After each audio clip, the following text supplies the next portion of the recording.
a quem iremos, Senhor? Essa é a pergunta que Pedro faz a Jesus. Uma pergunta que nós devemos pensar e refletir muito hoje. Porque somente Deus nos dá a vida eterna. Nós não encontramos a vida eterna em outra fonte. Somente Deus é divino, Ele nos diviniza e nós partimos para a eternidade sem sermos divinos. Nós estamos celebrando o 21º domingo do tempo comum e o evangelho hoje é de São João, capítulo 6, o versículo 60 ao 69.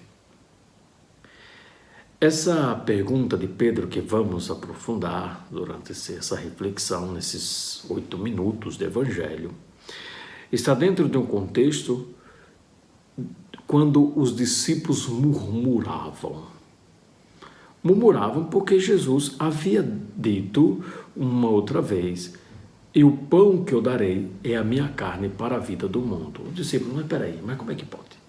Como é que pode a carne do meu mestre, que não está escrito, mas eu estou imaginando, segundo a reação, a carne do mestre ser vida do mundo? Que história é essa? Então, os discípulos têm isso como uma palavra muito dura. Mas por quê? Porque eles veem Jesus ainda, somente veem a humanidade de Jesus. Os discípulos não sabem da divindade. É tanto que Jesus dirá, assim, quando ouvides o Filho do Homem subindo para onde estavas, isto é, Jesus retornará, ressuscitará, subirá aos céus, ele é divino. Negar a divindade de Jesus é um perigo, é uma heresia. Então, nós podemos reduzir Jesus ao humano, esquecer da divindade, depois dizer que não teve multiplicação de pães, isso daí foi uma grande fraternidade. Peraí. Então, veja o perigo. Os discípulos estavam nesse momento mistagógico. Nós, a igreja tem 2000 anos de caminhada, nós já sabemos muito bem da divindade de Cristo. Então, a responsabilidade nossa é muito grande quando, nos nossos discursos, na nossa ação, nega a divindade de Cristo. Bom, vamos adiante. Então, as palavras que eu vos falei são espírito e vida, mas entre vós há alguns que não creem. As palavras de Jesus são espírito e vida, porque Jesus é a verdade, e a verdade sempre gera vida, e se gera a morte da morte. As palavras de Jesus geram sempre vida, amor no coração das pessoas, amor, verdade, justiça, bondade, mansidão, compaixão. As palavras de Jesus geram tudo isso. Mas uma compaixão, como Jesus teve compaixão como nós vemos o bom samaritano, compaixão, o Pai misericordioso, compaixão quando Jesus viu a multidão faminta. Jesus sempre gera vida. O cristão, com as suas ações, deve gerar vida. Mas não porque quero que os outros vejam que eu estou fazendo alguma coisa. Não podemos esquecer essa dimensão espiritual. Não sou eu que vivo, é Cristo que vive em mim. Não sou eu que faço, é Cristo que faz em mim. Muitos discípulos voltaram atrás e não andavam mais com Jesus. Não quiseram saber de Jesus. Viu as suas palavras muito duras. Faz parte, porque ainda não era tempo da compreensão. Eu creio que depois muitos desses discípulos retornaram e fizeram suas catequeses mistagógicas, entraram, fizeram uma grande experiência de Deus, porque essa compreensão não é o nosso entendimento que alcança, mas é o Espírito de Deus que vem em nosso socorro. Também Pedro deixará de crer, os discípulos deixarão de crer. Nós sabemos que a fé depois vai ficar somente em Nossa Senhora, sabemos disso. O Espírito vai ter que vir em socorro para que os corações despertem para a fé, percam o medo e que as palavras e os gestos dos discípulos gerem vida.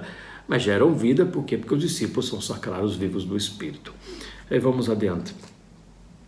Mas Pedro, diante dessa decisão de tantos discípulos deixarem Jesus, diante dessa palavra, entre aspas, duras de Jesus, Pedro faz uma pergunta. A quem iremos, Senhor? A quem iremos? Tu tens palavras de vida eterna. Nós cremos firmemente e reconhecemos que Tu és o Santo de Deus. É uma profissão de fé. Pedro professa fé. O Senhor é o Senhor da vida.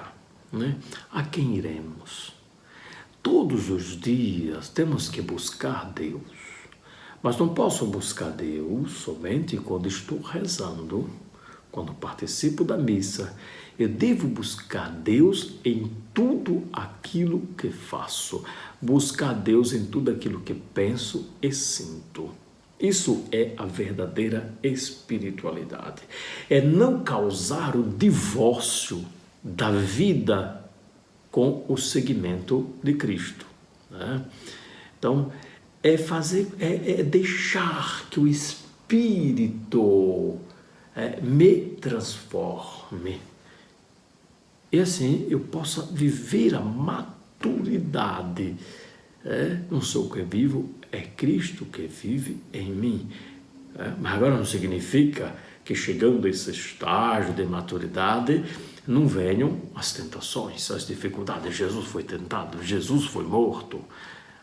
A vida no mundo pós-moderno interpreta a espiritualidade como um tranquilizante. Vai perdendo essa ideia de tranquilizante. Espiritualidade é viver na verdade, movimentada pelo Espírito de Cristo, e viver a vida de Cristo. É viver a vida de Cristo. É que a minha carne, as minhas ações, tudo que eu tenha, possa dar vida ao mundo. Não no sentido de mundanismo, mas de transformação do mundo. A quem iremos, Senhor? A quem nós estamos recorrendo? O Papa João Paulo II, na Nova Millennium Neunt, fala de cristãos em perigos. Em perigos por quê? Porque hoje se vai atrás de hinduísmo, de budismo, de ismo, de tanta coisa, com tanta riqueza na tradição cristã. Ou interpretar que o homem é somente psicossomático, esquece dessa dimensão espiritual, transcendental, e nós pegamos esse espiritual e jogamos disso. Quem quiser entender mais sobre isso pode ver uma palestra que darei na faculdade da FASBAN, agora dia 25. Procure nas redes sociais da FASBAN, que é a Faculdade de São Basílio, em Curitiba, e procura mais informações e possa participar, porque eu vou explicar um pouco sobre isso. E para terminar, tu tens palavras de vida eterna. Nós cremos firmemente e reconhecemos que tu és o Santo de Deus. Pedro está professando pelos seus, pelos outros, por ele e pelos 11. Nós cremos. Veja, quando nós dizemos nós cremos, não significa que ainda temos a maturidade de fé. Os discípulos ainda não alcançaram a maturidade de fé, mas eles estão caminhando. Vai negar o Senhor, não só vai negar, como vai promover a morte do Senhor, que é Judas. Que nós sejamos como Jesus. dando vida ao mundo com a nossa vida. Que o Senhor nos abençoe, nos guarde e nos conserve no seu amor. Amém.